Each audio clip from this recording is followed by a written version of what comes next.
आज quantum mechanics lecture series के lecture number 7 का आगाज़ करते हैं। इस लेक्चर में हम 3 टॉपिक्स कवर करेंगे, जिसमें एक टॉपिक होगा श्रोडिंगर वेव इक्वेशन, दूसरा टॉपिक होगा इक्वेशन ऑफ कंटिन्यूटी और तीसरा टॉपिक होगा एरनफेस्ट थ्योरम। तो आइए शुरू करते हैं श्रोडिंगर वेव इक्वेशन से।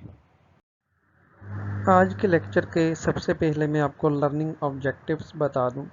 सबसे पहले हम डिस्कस करेंगे time independent Schrodinger wave equation, उसके बाद time dependent Schrodinger wave equation, फिर इक्वेशन ऑफ कंटिन्यूटी और एरनफेस्ट थ्योरम।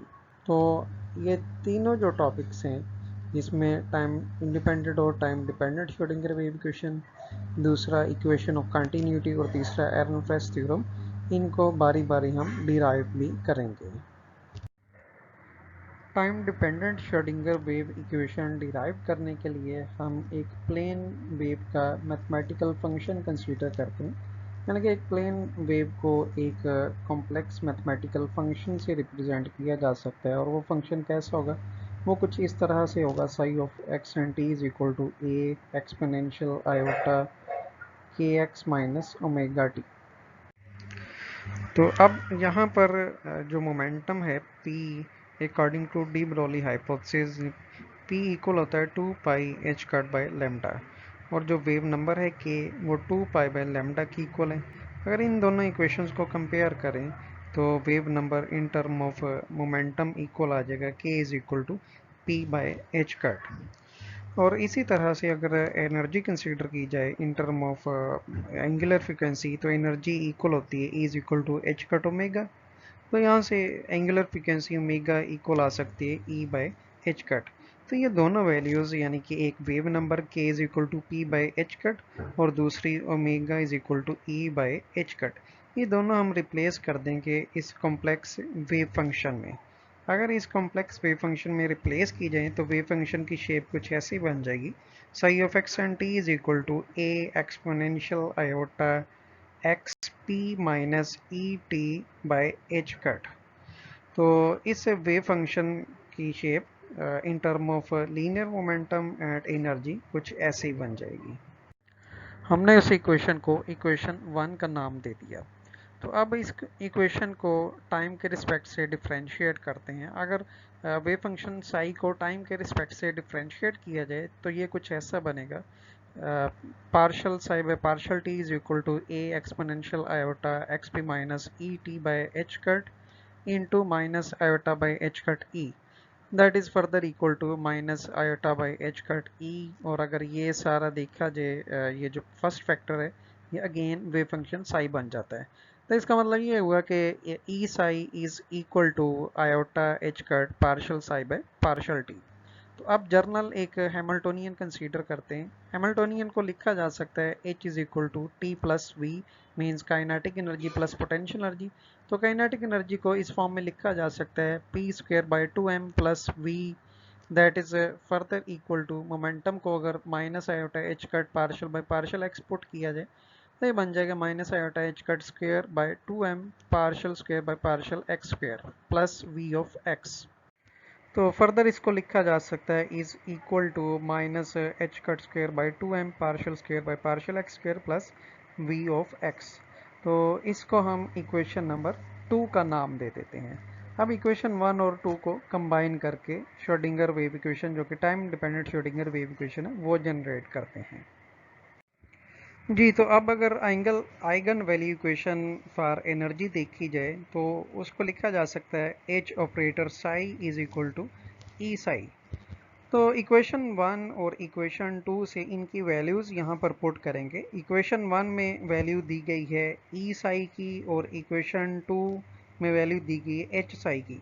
ये दोनों वैल्यूज़ अगर यहाँ पे रिप्लेस की जाए तो ये इक्वेशन कुछ ऐसी बन जाएगी, एच साई की जगह रिप्लेस हो जाएगा minus h cut square by 2m partial square by partial x square plus v of psi is equal to iota h cut partial psi by partial t. तो अल्टरनेटिवली इसको यूं भी लिखा जा सकता है minus h cut square by 2m partial square psi by partial x square plus we psi is equal to iota h cut partial psi by partial t. ये जो इक्वेशन बन चुकी है, इस इक्वेशन को नाम दिया जाता है time dependent Schrodinger wave equation. तो नेक्स्ट मैं बताता हूँ इसकी फिजिकल सिग्निफिकेंस क्या है। श्रोडिंगर वेव इक्वेशन की तरफ अगर देखा जाए तो इसमें डिफरेंट टर्म्स हैं, डिफरेंट टर्म्स के डिफरेंट मीनिंग है। जैसे सबसे पहली टर्म में देखें, एम क्या चीज़ है, m mass of the particle है। इसी तरह से partial square psi by partial x square एक लप्लास ऑपरेटर है, और ये किस चीज़ को शो कर रहा है, ये बताता है कि वेव फंक्शन स्पेस के साथ कैसे वेरी कर रहा है। Means it describes how the wave function change from one place to another place. इसके बाद दूसरी टर्म में अगर देखा जाए, v पोटेंशियल एनर्जी को शो कर रहा है और psi वेव फंक्शन को शो कर रहा है। और राइट साइड पे आयोटा एच कट में एच कट जो है ये रिड्यूस प्लांक कांस्टेंट है, और partial psi by partial t ये बताता है कि वेव फंक्शन टाइम के साथ कैसे वेरी कर रहा है। So this is the physical significance of the Schrodinger wave equation. जी, तो अब time independent Schrodinger wave equation की तरफ आते हैं। इसके डेरिवेशन के लिए कंसीडर करते हैं time dependent Schrodinger wave equation.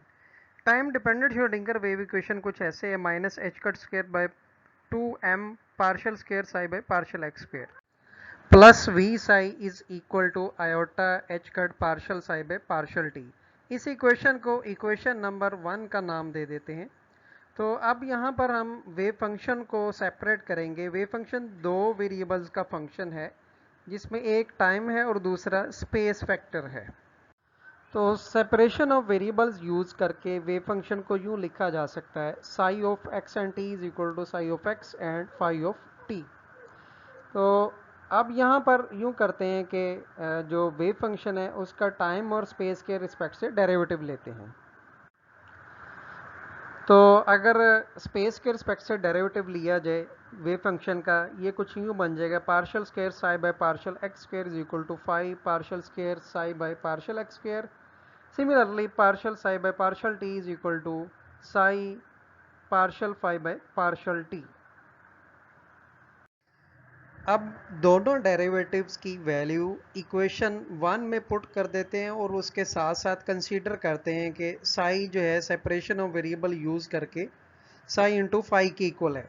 अगर Schrodinger time dependent wave equation में ये वैल्यूज पुट की जाएं तो वो इक्वेशन कुछ यूँ बन जाएगी, minus h cut square by 2m phi partial square psi by partial x square plus we psi phi is equal to iota h cut psi partial phi by partial t. तो both side को psi into phi से divide कर देते हैं। उसके साथ साथ ये फैक्ट यूज करते हैं कि ई इंटू फाई इक्वल है iota h cut partial phi by partial t. अगर ये वैल्यूज यूज की जाएं ऊपर वाली इक्वेशन में और साई इंटू फाई के साथ इसको डिवाइड किया जाए तो वो इक्वेशन कुछ यूँ बन जाएगी, minus h cut square by 2m 1 by psi partial square psi by partial x square plus V is equal to E. तो इसको अल्टरनेटिवली यूं भी लिखा जा सकता है, E into psi is equal to minus h cut square by 2m partial square psi by partial x square plus we psi. तो ये जो इक्वेशन बन चुकी है इसको नाम दिया जाता है time independent Schrodinger wave equation. आमतौर पे इस इक्वेशन को यूज किया जाता है different mechanical system, quantum mechanical systems solve करने के लिए। इस इक्वेशन को एनर्जी फाइंड करने के लिए, एनर्जी लेवल्स फाइंड करने के लिए यूज किया जा सकता है। इसी इक्वेशन को यूज किया जा सकता है वेव फंक्शन फाइंड करने के लिए। फर्दर इसके साथ डिफरेंट ऑब्जर्वेबल या डिफरेंट फिजिकल क्वांटिटीज इस इक्वेशन की हेल्प से फाइंड की जा सकती हैं। अब इक्वेशन ऑफ कंटिन्यूटी डिराइव करते हैं। इक्वेशन ऑफ कंटिन्यूटी डिराइव करने के लिए time dependent Schrodinger wave equation consider करते हैं। Time dependent Schrodinger wave equation जो अभी हमने डिराइव की है वो कुछ यूँ है, iota h cut partial psi by partial t is equal to minus h cut square by 2m partial square by partial x square plus v into psi. तो इसका इक्वेशन 1 का नाम दे देते हैं और इसका कॉम्प्लेक्स कॉन्जुगेट लेते हैं। इसका अगर कॉम्प्लेक्स कॉन्जुगेट लिया जाए तो ये कुछ यूँ बन जाएगी, minus iota h cut partial psi star by partial t is equal to minus h cut square by 2m partial square by partial x square plus v into psi star। अब यूं करते हैं, इसको इक्वेशन 2 का नाम देते हैं, equation 1 को साई स्टार से मल्टीप्लाई करते हैं और इक्वेशन 2 को साई से मल्टीप्लाई करते हैं। पहली इक्वेशन जिसको साई स्टार से मल्टीप्लाई किया वो कुछ यूं बन जाएगी, iota h cut psi star partial psi by partial t is equal to psi star into minus h cut square by 2m partial square by partial x square plus v into psi. और दूसरी equation जिसको साई से multiply किया वो बन जाएगी minus iota h cut psi partial psi star by partial T is equal to psi into minus h cut square by 2m partial square by partial x square plus v into psi star। अब इन दोनों equations को mutually subtract कर लेते हैं। अगर left side से left side और right side से राइट साइड सब्ट्रैक्ट की जाए तो इस इक्वेशन की शेप कुछ यूं बन जाएगी, iota h cut into psi star partial psi by partial t plus psi partial psi star by partial t is equal to minus h cut square by 2m into psi star partial square by partial x square minus psi partial square by partial x square psi star। तो अब इसको equivalently लिखा जा सकता है partial by partial t of psi into psi star. अगर ऊपर वाली इक्वेशन देखें तो नीचे वाली इक्वेशन से वो इस तरह से लिंक है कि नीचे वाली इक्वेशन में जो प्रोडक्ट है साई इंटू साई स्टार उसका टाइम डेरिवेटिव लें तो ये वही बन जाता है जो कि ऊपर वाली इक्वेशन में लिखा हुआ है। और सिमिलरली राइट साइड को भी लिखा जा सकता है partial by partial x of psi star into partial psi by partial x minus psi partial psi star by partial x. तो यूं समझ लें कि उस इक्वेशन को हमने थोड़ा सा कंडेंस या कॉम्पैक्ट फॉर्म में लिख लिया है जी। तो अब इस इक्वेशन का इंटीग्रल लेते हैं, यानी कि इसको स्पेस के रिस्पेक्ट से इंटीग्रेट करते हैं। अगर इसको स्पेस के रिस्पेक्ट से इंटीग्रेट किया जाए तो लेफ्ट साइड तो सिंपली आ जाएगी partial by partial t integral psi into psi star d x, और जो राइट साइड है वो बन जाएगी iota h cut by 2m integral from minus infinity to infinity partial by partial x of psi star partial psi by partial x minus psi partial psi star by partial x d x. तो इस respect से right side जो है वो integrate हो जाएगी और इस पे लिमिट्स आ जाएंगी। तो फर्दर अगर इसको इक्वेशन 3 का नाम दे देते और यहाँ पर अगर नोट किया जाए साई और साई स्टार जो कि वेव फंक्शन है जिसका मॉड स्क्वायर प्रोबेबिलिटी बताता है, तो जब बाउंड्री पे जाएंगे x अप्रोचेस टू इन्फिनिटी पे जाएंगे आइदर पॉजिटिव इन्फिनिटी और नेगेटिव इन्फिनिटी, तो प्रोबेबिलिटी वहाँ पे ज़ीरो हो जाएगी। यानी कि यहाँ पर जो साई और साई स्टार की वैल्यू है x अप्रोचेस टू इन्फिनिटी के लिए ज़ीरो बन जाती है। तो इस रिस्पेक्ट से हम कह सकते हैं कि partial by partial t of integral minus infinity to positive infinity psi into psi star d x is equal to zero. अगर इक्वेशन 3 की मोस्ट राइट साइड देखिए उसमें ये लिमिट्स पुट की गई हैं, लिमिट्स पुट करके ये राइट साइड ज़ीरो बन जाती है। तो टाइम के रिस्पेक्ट से integral Sai star d x का जो डेरिवेटिव है ज़ीरो होने का मतलब ये है कि ये टाइम के रिस्पेक्ट से कांस्टेंट है। Means integral minus infinity to positive infinity psi into psi star d x is equal to probability p of x and t that is constant in time। अब यहाँ पर एक क्वांटिटी डिफाइन करते हैं जिसको probability current density का नाम दिया जाता है। तो इसको डिफाइन करते हैं j of x and t that is equal to minus positive iota h cut by 2m into psi partial psi star by partial x minus psi star partial psi by partial x। तो ये value ये quantity equation 3 में put कर देते हैं। अगर equation 3 में put की जाए तो इक्वेशन 3 कुछ यूं बन जाएगी partial p by partial t is equal to minus partial j by partial x। तो इसको यूं भी लिखा जा सकता है partial p by partial t means time rate of probability plus partial j by partial x means derivative of the current density with respect to space that is equal to 0. तो इस इक्वेशन को equation of continuity for probability का नाम दिया जाता है। अब हम डिराइव करते हैं एरनफेस्ट थ्योरम। एरनफेस्ट थ्योरम डिराइव करने के लिए पोजीशन की एक्सपेक्टेशन वैल्यू कंसीडर करते हैं। तो बाय डेफिनेशन जो पोजीशन की एक्सपेक्टेशन वैल्यू है वो है x मॉड और x expectation value is equal to integral minus infinity to positive infinity psi star x psi into d x. तो इसका टाइम के रिस्पेक्ट से डेरिवेटिव ले लेते हैं, इसको डिफ्रेंशिएट कर देते हैं। लेफ्ट साइड बन जाएगी d x expectation value by d t is equal to partial by partial t, और राइट साइड में minus infinity to positive infinity integral psi star x psi d x. तो इस पे प्रोडक्ट रूल अप्लाई कर देते हैं। Product rule apply करके ये बन जाएगा integral minus infinity to positive infinity partial psi star by partial t x psi plus psi star x partial psi by partial t into d x.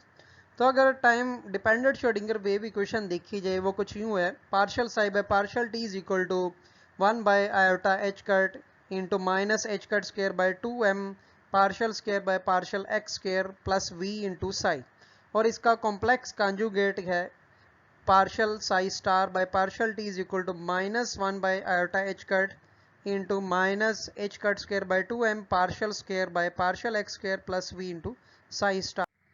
जी, तो अगर time dependent Schrodinger wave equation और उसका complex conjugate ऊपर वाली equation में put किया जाए तो उसकी शेप बन जाती है d x expectation by d t is equal to iota h cut by 2m integral minus infinity to positive infinity into x psi star partial square psi by partial x square minus x psi partial square psi star by partial x square d x. तो इसको equation 1 का नाम दे देते हैं। अब जो second term है right side पे उसको इंटीग्रेट करते हैं बाय पार्ट्स। अगर उसको बाय पार्ट्स इंटीग्रेट करें means integral minus infinity to positive infinity x psi into partial square psi star by partial x square d x. तो ये इंटीग्रेशन बाय पार्ट्स के थ्रू बन जाएगा एक्स साई, यानी कि एक्स साई को यहाँ पे पहला फैक्टर कंसीडर किया गया है, partial square psi star by partial x square को दूसरा फैक्टर कंसीडर करते हुए ये बन जाएगा first factor integral of the second factor minus integral derivative of the first factor integral of the second factor. एक रूल कॉमन जो mistake students करते हैं वो मैं बता दूं, जब तक जो लिमिट्स के अंडर कोई भी इंटीग्रेंट है मुकम्मल तौर पे इंटीग्रेट नहीं होता उसमें लिमिट्स पुट नहीं की जाती। जी, तो इसको इक्विवेलेंटली लिखा जा सकता है that is equal to first factor तो एस एच ही आ जाएगा। राइट साइड अगर देखें इस इक्वेशन में first factor x into psi S H ही आ गया, लेकिन जो सेकंड फैक्टर है वो इंटीग्रेट हो गया, इंटीग्रेट होके ये बच गया partial psi star by partial x under the limit minus infinity to positive infinity. फिर दूसरी टर्म में माइनस इंटेग्रल और इसके अंदर partial by partial x of x psi, और जो लास्ट फैक्टर था वो इंटीग्रेट हो गया, इंटीग्रेट हो गई है partial psi star by partial x आ गया। अब यहाँ पे आप देख सकते हैं मैंने जो बताया था कि लिमिट्स उस वक्त तक पुट नहीं होंगी जब तक इंटीग्रेट मुकम्मल तौर पे इंटीग्रेट नहीं हो जाएगा। अब यहाँ पे अगेन बाउंड्री कंडीशंस ही यूज करते हैं, यानी कि boundary means x approaches to positive और नेगेटिव इन्फिनिटी पे साई और साई स्टार दोनों की वैल्यू जीरो होंगी।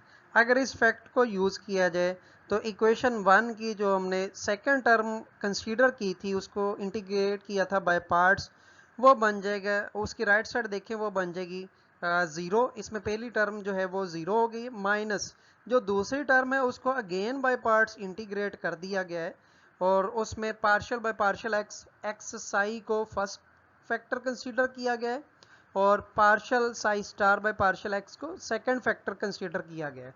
तो इंटीग्रेट बाय पार्ट्स यूं हुआ है कि first factor integral of the second factor minus into minus जो कि पॉजिटिव बन जाता है, derivative of the first factor into integral of the second factor. तो इसको यूं भी लिखा जा सकता है, ज़ीरो तो यहाँ पे ख़त्म हो जाएगा। अगेन अब जो सबसे पहली इक्वेशन आपको नज़र आ रही है उसमें सेकंड टर्म में जो सेकंड फैक्टर है यानी कि इंटीग्रैंड है उस पे भी बाउंड्री कंडीशंस यूज़ करके वो ज़ीरो बन जाएगा और ये अल्टीमेटली इक्वल आ जाएगा integral minus infinity to positive infinity x psi partial square by partial x square of psi star d x is equal to zero ख़त्म हो गया यहाँ पे। और जो सेकंड टर्म है वो ज़ीरो के साथ मल्टीप्लाई होगी, ये भी ख़त्म हो जाएगा अल्टीमेटली। और इसके बाद जो दूसरा इंटेग्रल आपको नज़र आ रहा है तो दूसरे इंटेग्रल में भी अगेन जो सेकंड फैक्टर है वो ज़ीरो बन जाएगा। तो इस रिस्पेक्ट से ये अल्टीमेटली इक्वल रह जाएगा integral minus infinity to positive infinity psi star partial square by partial x square x psi into d x. तो इसको यूं भी लिखा जा सकता है इंटेग्रल, यहाँ से अगर आप देखें कॉमन ले लें तो इंटेग्रल कॉमन लेके या यूं कह लें कि यहाँ पर प्रोडक्ट रूल यूज़ करके इसको लिखा जा सकता है integral x psi star partial square psi by partial x plus two psi star partial psi by partial x into d x. तो अब ये जो सेकेंड टर्म इक्वेशन वन की हमने इंटीग्रेट कर ली हुई है इसको इक्वेशन वन में वापस पुट करते हैं। अगर इक्वेशन वन में पुट किया जाए तो इक्वेशन वन बन जाएगी d x by d t is equal to iota h cut by two m integral minus infinity to infinity x psi star partial square psi by partial x square minus x psi star partial square psi by partial x square minus two psi star partial psi by partial x into d x. और further इसको लिखा जा सकता है। इसमें अगर आप गौर करें फर्स्ट और सेकंड टर्म एग्जैक्टली सेम है but with the difference of negative sign, तो ये दोनों कैंसिल हो जाती हैं। तो अल्टीमेटली बच जाएगा ये one by m integral minus infinity to positive infinity psi star into minus iota h cut partial by partial x of psi into d x. या फिर इसको यूं भी लिखा जा सकता है m को अगर लेफ्ट साइड पे ले हैं तो m d x by d t is equal to integral minus infinity to positive infinity psi star. अब जो विद इन ब्रैकेट है minus iota h cut partial by partial x, ये बेसिकली मोमेंटम ऑपरेटर है तो इसको p x operator लिख दिया और साई एस एच है डी एक्स। तो इसको फर्दर लिखा जा सकता है m d x by d t is equal to P x यानी कि मोमेंटम इसकी एक्सपेक्टेशन वैल्यू। अब मोमेंटम का टाइम डेरिवेटिव कंसीडर करते हैं।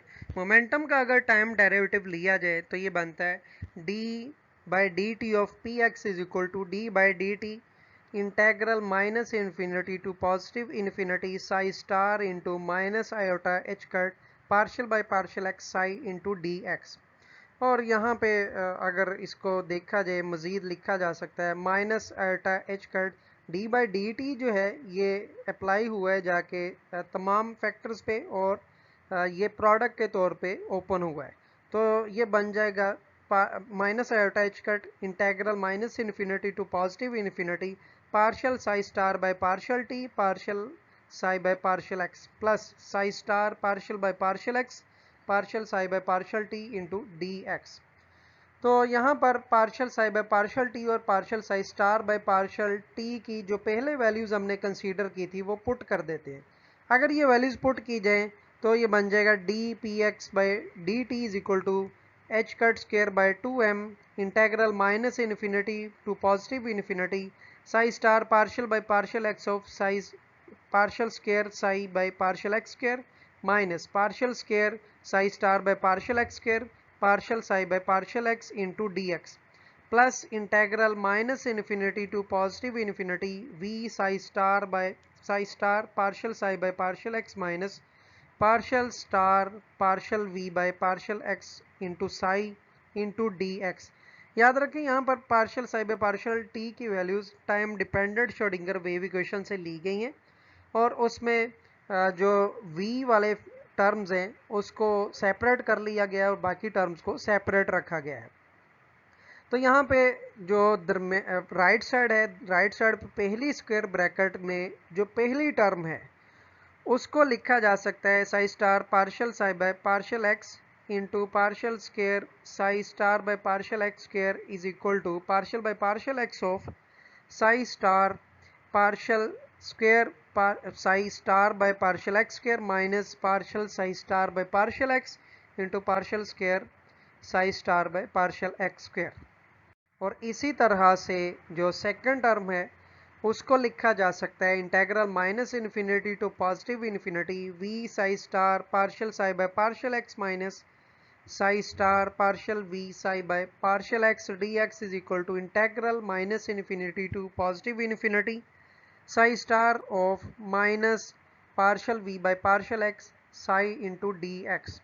तो ये वैल्यूज पुट कर देते लास्ट इक्वेशन में पुट करके ये कुछ यूं बन जाएगी जो टाइम डेरिवेटिव था मोमेंटम का d p x by d t is equal to h cut square by 2m integral minus infinity to positive infinity partial by partial x psi star partial square psi star by partial x square minus partial psi star by partial x partial square psi star by partial x square minus partial square psi star by partial x square partial psi by partial x into dx plus integral minus infinity to positive infinity psi star into minus partial v by partial x psi into dx।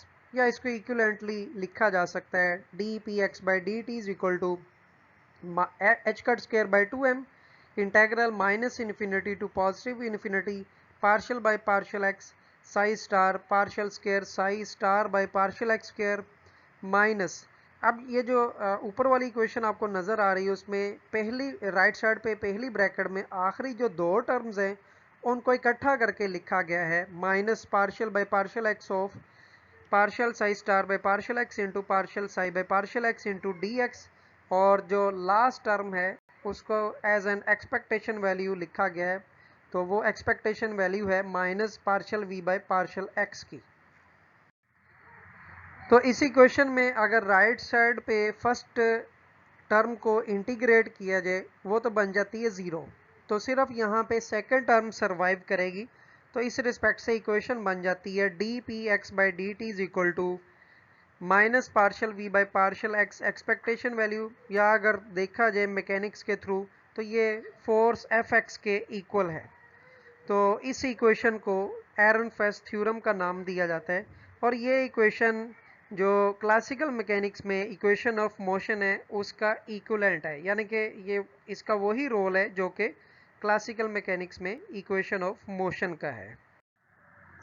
तो आज के lecture का यहाँ पर इख्तिताम करते हैं, अगला lecture इंशाल्लाह जल्द ही अपलोड कर दिया जाएगा।